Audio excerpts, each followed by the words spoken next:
Hi guys, good morning. This is your OVI Master Perry Tapales and welcome to our OVI's Frequently Asked Questions.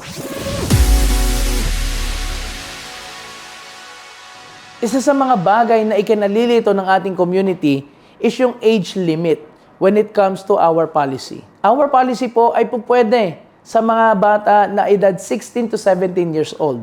However, kailangan po nilang magkaroon ng parents' consent na sila ay pinapayagan na protektahan ng ating Silpro product. And when it comes to age limit, ay open to all ages 16 to 65 years old. Yan po ay sa proteksyon ng ating Silpro product.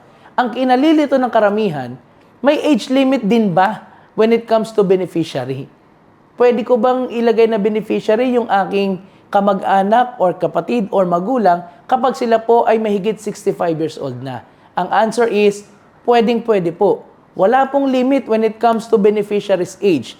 Kahit po ang inyong anak na nasa murang edad pa o ang inyong magulang na mahigit 65 years old na, ay pwedeng-pwede nyo pong gawing beneficiary.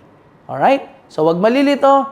Sa policy natin, sa Silpro product, 16 to 65 years old. When it comes to beneficiary, wala po tayong age limit. Wala po tayong edad na tinitingnan dyan. Alright? So spread the news, spread the awareness. This is your OVI Master, Perry Tapales, and see you more in our Frequently Asked Questions.